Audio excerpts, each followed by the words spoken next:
Olá, bem-vindos a mais um Se Liga na Fita, mais um vídeo começando aqui no nosso canal.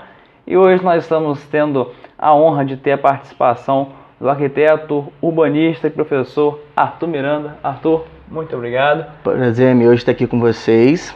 Vamos lá, né? Bem-vindo. Obrigado. E desde já agradeço por você ter aberto a porta aqui da sua casa pra gente e estar aqui nos recebendo nesse dia. Imagina, vamos lá nas perguntas. Estou ansioso para saber o que vem por aí. Arthur, antes de tudo, eu gostaria que você até se apresentasse um pouco melhor para o nosso público, falando um pouquinho da sua trajetória, porque você, há muito tempo, já é professor, mas também se formou ano passado em arquitetura e urbanismo, não é isso? Então, pessoal, eu tenho 22 anos, quase 23, na verdade, e desde pequeno eu tinha essa vontade de ser arquiteto, né? Nunca me imaginei dando aula, na verdade, isso foi uma surpresa para mim.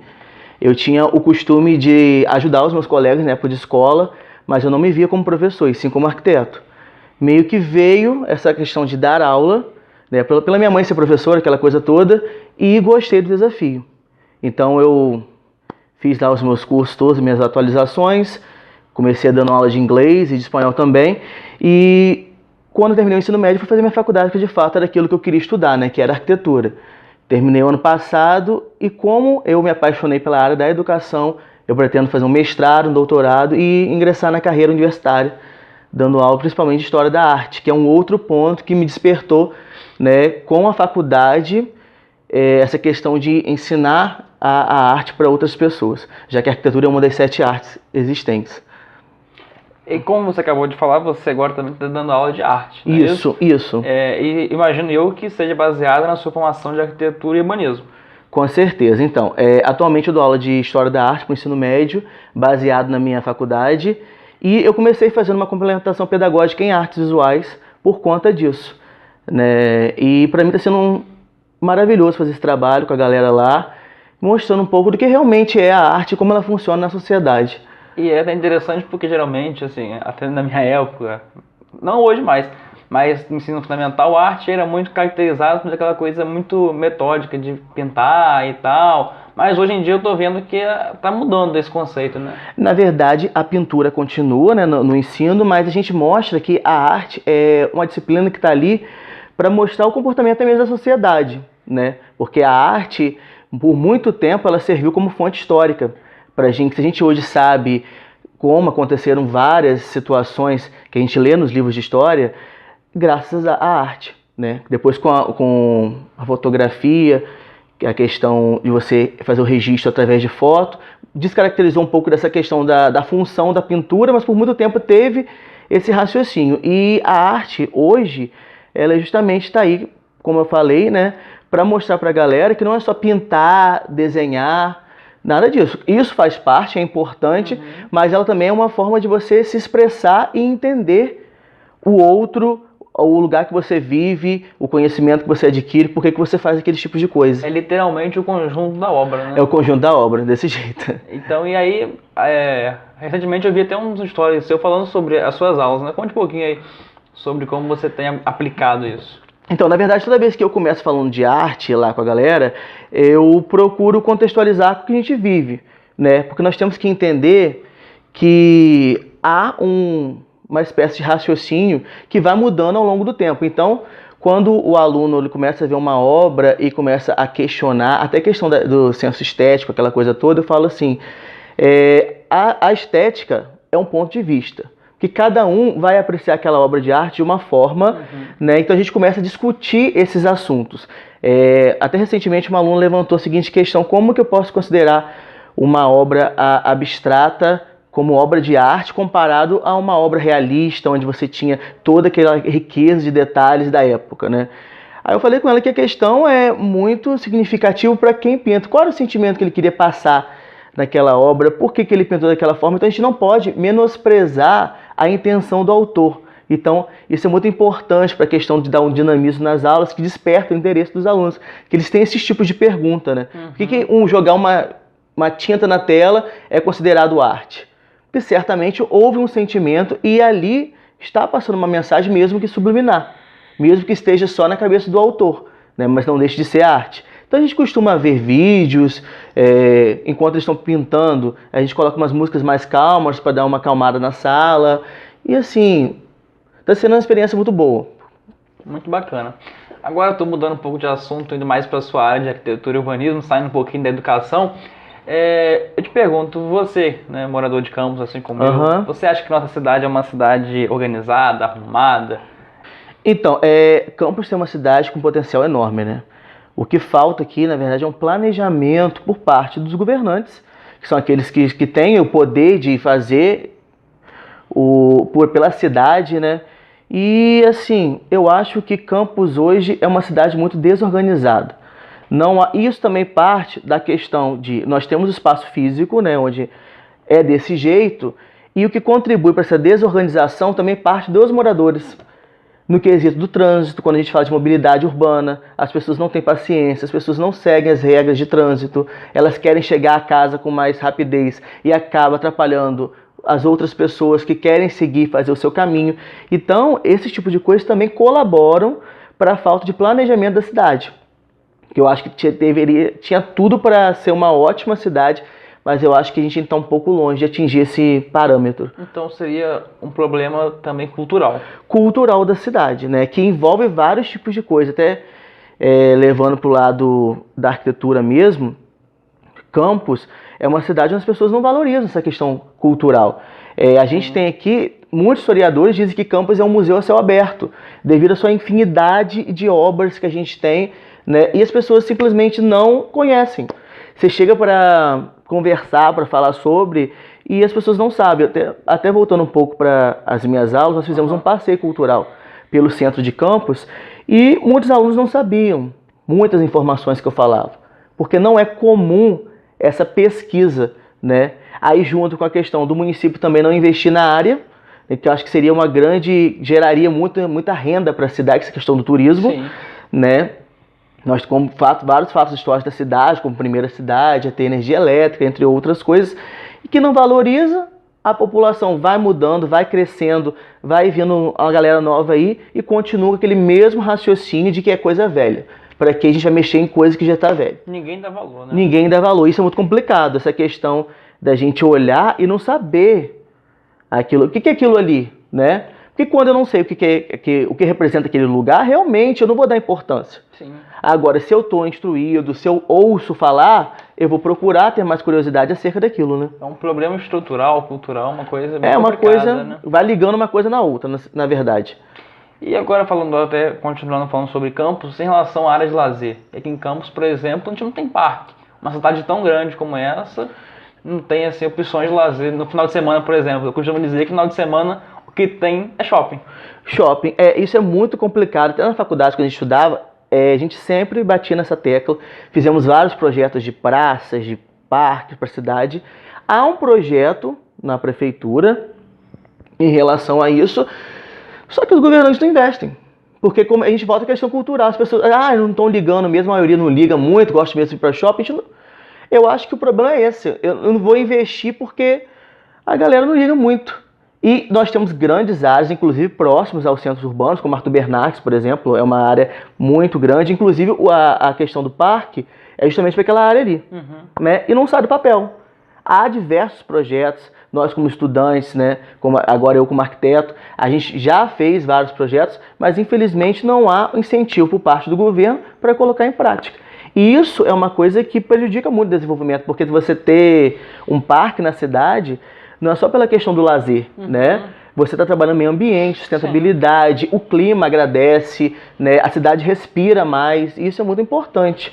Então, eu acho que deveria ter esse posicionamento de real significado de ter um parque urbano para o município. Infelizmente, então, quando bate na mão do poder, é arquivar. Não leva para frente, aí fica complicado. É muito complicado mesmo. E Campos pede, né? Até pelo tamanho da cidade. O tamanho da cidade tem espaço para isso, a gente tem muitas áreas verdes, né, que nem são tão distantes assim dos centros urbanos, que seriam extremamente importantes para a gente aqui. Até como uma outra forma de lazer, como você estava dizendo, a não ser ir ao shopping. Isso aí. Né?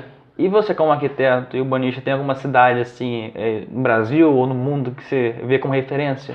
Bem estruturada, bem organizada? Olha, tem uma cidade que eu amo demais, eu já fui 2 vezes, e assim, é uma cidade, eu gosto muito de viajar. E essa é uma cidade que eu voltaria assim, sempre. Se eu pudesse ir todo mês eu iria, que é Curitiba, a capital do Paraná, que é um exemplo de urbanização para o Brasil e para o mundo. Né? Claro que há problemas sim, Nenhuma cidade é perfeita, mas eu gosto sempre de enaltecer aquilo que é nosso. Então, claro que eu não deixaria de falar de Curitiba. Assim, como a gente tem Paris, tem Londres, tem Nova York, que são cidades do mundo bem estruturadas, o Brasil também não fica para trás. Né? A gente tem Curitiba, uma cidade onde a população respira muitos parques urbanos, a gente vê a diferença que é, né? Uma cidade limpa. Aí parte da questão cultural da pessoa, né? De não joga lixo no chão, as pessoas respeitam, você para na ponta da faixa de pedestre, a galera para você passar, né? Então é muito, muito legal. Acho Curitiba fantástico e, assim, quem tiver a oportunidade de conhecer, vale muito a pena. Você muda até um pouco a visão do Brasil, que o Brasil é um país tão diverso, né? Que você chega lá e fala assim, gente, isso aqui não é Brasil, não. Tá demais pra ser Brasil. E é Brasil, né? É Brasil.